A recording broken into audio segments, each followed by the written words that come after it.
Welcome back to YouTube channel medical and nurses हम। आज हम बात करने वाले हैं बहुत ही बम्पर वैकेंसी की जो आपकी निकली है उत्तर प्रदेश में। यूपी में वैकेंसी निकाली गई है। टोटल पोस्ट है 665। कितनी?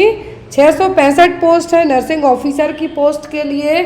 परमानेंट वैकेंसी है। तो चलिए यहाँ पे स्टार्टिंग से स्टार्ट करते हैं कि वैकेंसी कहाँ के लिए निकली है। तो वैकेंसी निकली है doctor Ram Manohar Lohia institute of medical science Vibhuti Khand Gomti Nagar Lucknow में वैकेंसी निकली है। उत्तर प्रदेश में वैकेंसी निकली है। और आपको ये नोटिफिकेशन मिलेगा कहाँ से? Doctor Ram Manohar Lohia institute of medical science की ऑफिशियल वेबसाइट पे नोटिफिकेशन आपको मिल जाएगा। तो यहाँ पर बहुत सारे लोगों ने मे बी ये नोटिफिकेशन चेकआउट कर लिया हो क्योंकि बहुत पहले आया था। बट यहाँ पे अभी आपको करना क्या है कि जिन भी लोगों को फॉर्म फिलअप करना है, क्योंकि अभी यहाँ पे इन्होंने कहा था कि जो ऑनलाइन एप्लीकेशन की जो विंडो है मार्च के तृतीय और चतुर्थ सप्ताह में खुलना संभावित है। तो यहाँ पे आपको इस वेबसाइट पे जाके एक बार चेक करना है। और जिन्होंने अभी तक यदि नोटिफिकेशन नहीं देखा है तो वो लोग इसको ज़रूर देखें कि आपको वैकेंसी कैसे होने वाली है, क्या होने वाला है। फर्स्ट थिंग तो यहाँ पे आपको ऑफिशियल वेबसाइट पे जाना है जो यहाँ पे आपको दिख रही है। इस पर आप जाइए, एडवर्टाइजमेंट को सबसे पहले पढ़िए। तो वैकेंसी निकली है 665 जो कि नर्सिंग ऑफिसर की पोस्ट के लिए है। जनरल के लिए 252 पोस्ट है, एससी के लिए 143, एसटी 12, ओबीसी 177, ईडब्ल्यूएस 81। तो टोटल मिला के 665 पोस्ट निकली है। लेवल 7 से आपको पे किया जाना है, मतलब आपकी इन हैंड 50,000 प्लस से ज़्यादा आपकी सैलरी आएगी। अब यहाँ पे जो लोग अप्लाई करने वाले हैं तो ये देखिए यहाँ पे कहा गया है कि जो बेसिक पे आपको मिलेगी 44,900 प्लस अदर अलाउंस हैं जो यहाँ पे आपको मिलेंगे। 7th पे से आपको मिलेगा पेमेंट सेकंड होगा 44,900 से 1,42,400 तक आपकी सैलरी बन सकती है। फिर क्वालिफिकेशन में जहाँ से बहुत सारे लोग छूट जाएंगे तो यहाँ पे इन्होंने ऐसा भी नहीं किया क्योंकि जीएनएम वाले भी यहाँ पे अप्लाई कर सकते हैं। नर्सिंग ऑफिसर की पोस्ट के लिए जीएनएम वाले भी अप्लाई कर सकते हैं। मतलब कि BSc nursing, post basic BSc nursing, BSc honours nursing वाले अप्लाई कर सकते हैं। आपके पास आईएनसी का रजिस्ट्रेशन होना चाहिए। किसी भी स्टेट का या फिर इंडियन नर्सिंग काउंसिल का रजिस्ट्रेशन यहाँ पे चल जाएगा। दूसरा, जीएनएम वालों के लिए अप्लाई करना है लेकिन उनके पास एटलीस्ट 2 साल का 50 बेडेड हॉस्पिटल में काम करने का एक्सपीरियंस मांगा है। देखिए यहाँ पे कहा गया है। तो ये जिनके पास ये दोनों चीज़ें हों, लेकिन जो बीएससी वाले हैं, पोस्ट बेसिक बीएससी वाले हैं, जिन्होंने जीएनएम के बाद बीएससी कर ली है पोस्ट सर्टिफिकेट, उनको कोई भी एक्सपीरियंस नहीं चाहिए है। जीएनएम वालों को लेकिन 2 साल का एक्सपीरियंस चाहिए है। अब यहाँ पर एज लिमिट की बात करें तो मिनिमम 18 है और मैक्सिमम 40 साल है जो यहाँ पे हाईएस्ट एज लिमिट है। अब यहाँ पे एज पर एज रिलैक्सेशन भी दिया गया है कि यूपी के जो अनुसूचित जाति, जनजाति, पिछड़ा वर्ग के उम्मीदवार हैं उनको 5 साल की छूट है जो दी जाएगी। जो यहाँ पे स्थायी कर्मचारी हैं तो उनको 3 साल की है जो यहाँ पे छूट दी जाएगी। तो इसके अकॉर्डिंग और जो लोग अप्लाई कर रहे हैं यहाँ पर जो सभी जितने भी रिजर्वेशन है वो सब किन के लिए है? यूपी के लोगों के लिए। यदि अदर स्टेट वाले अप्लाई यहाँ पे कर सकते, क्योंकि इन्होंने ऐसा नहीं कहा है कि दूसरे स्टेट के लोग अप्लाई नहीं कर सकते। इन्होंने किसी भी स्टेट का रजिस्ट्रेशन मान्य किया है, नर्सिंग रजिस्ट्रेशन। लेकिन जो यूपी गवर्नमेंट के जो रिजर्वेशन रूल्स होंगे वो ओनली किसके लिए मिलेंगे? यूपी वालों के लिए। और यदि अदर स्टेट से ओबीसी वाले, एससी एसटी वाले अप्लाई करते हैं इस पोस्ट के लिए तो उनको जनरल कैटेगरी से रखा जाएगा। यहाँ पे इन्होंने साफ चीज़ है जो कह दी है। दूसरा, फॉर्म फिलअप आपके होना है तो इसकी फीस भी दी गई है कि 1,000 आपको जनरल कैटेगरी वालों के लिए फीस लगने वाली और 180 रुपये आपको जीएसटी पे करना होगा।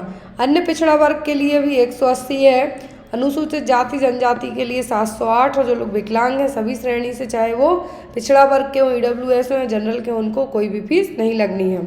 तो आपको करना क्या है, इस वेबसाइट पे जाइए। मैंने ये वेबसाइट को ओपन किया आपके सामने ही।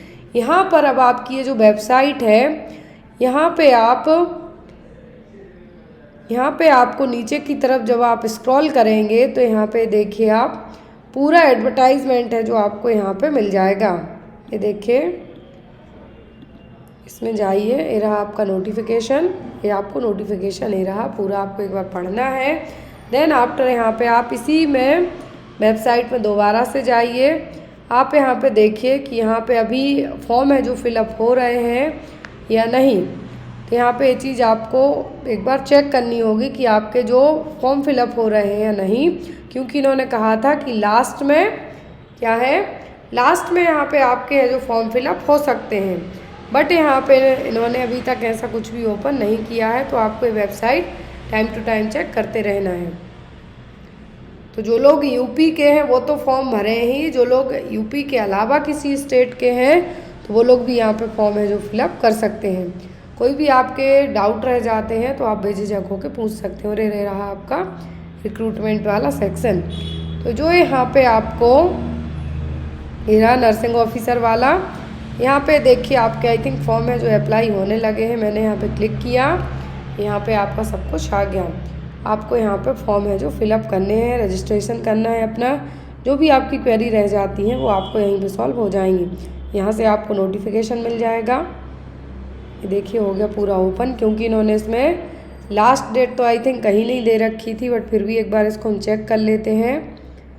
तो यहाँ पर ये देखिए, ये आपको वेबसाइट दी हुई है। तो यहाँ पर 1 मंथ के लिए लिंक है जो एक्टिवेट है, मतलब इन्होंने जैसे कहा था कि लास्ट मार्च में एक्टिव होगी। तो यहाँ पर आपकी लिंक एक्टिवेट हो चुकी। 21 अप्रैल तक आपके फॉर्म फिलअप होने हैं। तो आपको 21 अप्रैल तक है जो टाइम है, प्लीज़ आप लोग फॉर्म फिलअप कीजिए। जो लोग अप्लाई कर रहे हैं किसी भी स्टेट के हैं, आपको अप्लाई करना है, क्योंकि यहाँ पे आपका CBT होगा तो किसी भी तरीके की पार्शियलिटी होगी नहीं। यूपी का मैं आई थिंक रिकॉर्ड हो गया है कि वहाँ पे अभी तक कोई भी पेपर लीक नहीं हो रहे हैं। तो यहाँ पे आपको प्लीज़ एक बार इस वेबसाइट पे जाइए। देन यहाँ पे आपको है जो रजिस्टर करना है। मुझे तो फॉर्म भरना नहीं है, तो आप अपना पे आपका देखिए सिलेक्शन प्रोसीजर भी एक्सप्लेन किया गया है कि आपका सिलेक्शन कैसे होगा, कि जो 21 अप्रैल तक आपके फॉर्म भरे जाने हैं। तो यहाँ पर आपको जो कॉमन रिक्रूटमेंट टेस्ट होगा, CBT बेस्ड टेस्ट होगा, यहाँ पर आपको कंप्यूटर बेस्ड होगा, मतलब CBT होगा यहाँ पे आपका, जो कि हिंदी इंग्लिश दोनों लैंग्वेज में होगा। 2 घंटे का समय दिया जाएगा। 100 नंबर का यहाँ पे आपका पेपर होगा। नेगेटिव मार्किंग भी होने वाली है 1/4 यहाँ पे, तो आपको ध्यान से आंसरिंग करनी है। 60% क्वेश्चन आपके सब्जेक्ट से आएंगे, मतलब 60 क्वेश्चन आपके नर्सिंग से आएंगे। 10 जनरल इंग्लिश, 10 GK से, 10 रीजनिंग से और 10 मैथमेटिकल एप्टीट्यूड से आपको क्वेश्चन आने वाले हैं। दैट मीन्स यहाँ पे आप ये कह सकते हैं कि आपका पेपर है जो अच्छा आने वाला है। तो आपको प्रिपेयर्ड रहना है। जो जनरल कैटेगरी के लिए क्वालिफाइंग मार्क्स हैं वो हैं 50%, SC ST OBC और PWBD के लिए 40%। मेरिट यहाँ पर जैसे हर एक एग्ज़ाम की आती रही वही होगा कि यदि जो टाई अप होगा यहाँ पर, तो टाई अप में डेट ऑफ बर्थ के हिसाब से यहाँ पर जो होल्डर होंगे उनको, जिनकी मतलब एज ज़्यादा होंगी, उनको पहले रखा जाएगा यदि टाई अप होता है तो। यदि रॉन्ग आंसर्स, यदि इससे भी नहीं होता है तो रॉन्ग आंसर्स जो नेगेटिव मार्क्स है उसके बेस पे यहाँ पे किया जाएगा। तो अभी इन्होंने CBT की तो डेट है जो नहीं दी है, लेकिन वो भी हो सकता है आपकी जल्दी आ जाएगी। तो आपको अपनी तैयारी है जो अच्छे से करते रहना है। तो इस नोटिफिकेशन के अकॉर्डिंग आपकी जो लिंक है वो 21 अप्रैल तक एक्टिवेट रहेगी। प्लीज़ आप लोग है जो फॉर्म फिलअप कीजिए। कोई डाउट है तो आप बेझिझक होके पूछ सकते हैं। तो यहाँ पे आपका सिलेबस तो नहीं, लेकिन इन्होंने एक आपको हिंट कर दिया है कि आपको पूछ वो क्या कह सकते हैं। क्लियर है?